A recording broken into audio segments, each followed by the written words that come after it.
2012 সালে খোদার পরের মা ছবিতে মা তুমি আমার আগে যেও না গো মরে, একই ক্যাটাগরিতে গীতিকার হিসাবে, সুরকার হিসাবে জাতীয় চলচ্চিত্র পুরস্কার পেয়েছেন মিল্টন খন্দকার স্যার এবং গায়ক হিসাবে জাতীয় চলচ্চিত্র পুরস্কার পেয়েছেন পলাশ স্যার।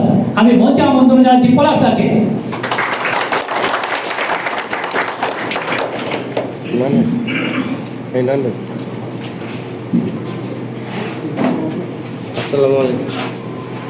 আসসালামু আলাইকুম। উপস্থিত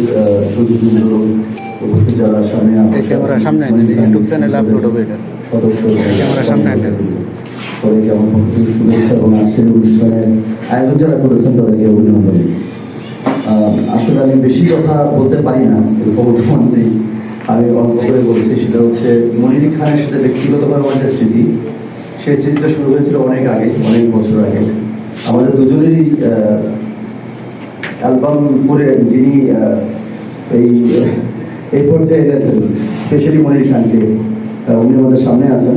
তো লিটন ভাইয়ের কাজ করতে গিয়ে অডিও আর্টে মনির খানের সাথে আমার পরিচয়, আজ থেকে বহু বছর আগের কথা।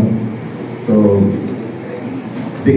ব্যক্তি মনির খানকে আমার বেশি পছন্দ, শিল্পীর তো অবশ্যই পছন্দ।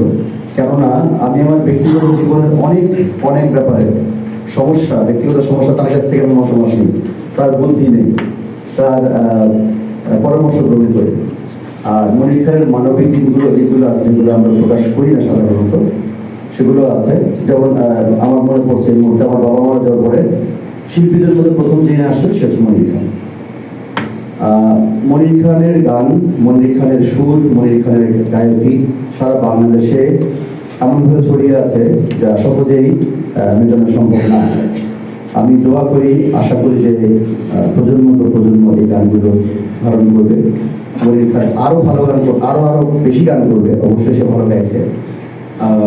আর মনির খানের জন্য যে স্বপ্নগুলো আছে, আল্লাহ যেন সে স্বপ্নকে পূরণ করে দেন, তার পরিবারকে সুস্থ রাখেন, সহি সালামত রাখেন। আপনাদের সবাইকে ধন্যবাদ জানাচ্ছি।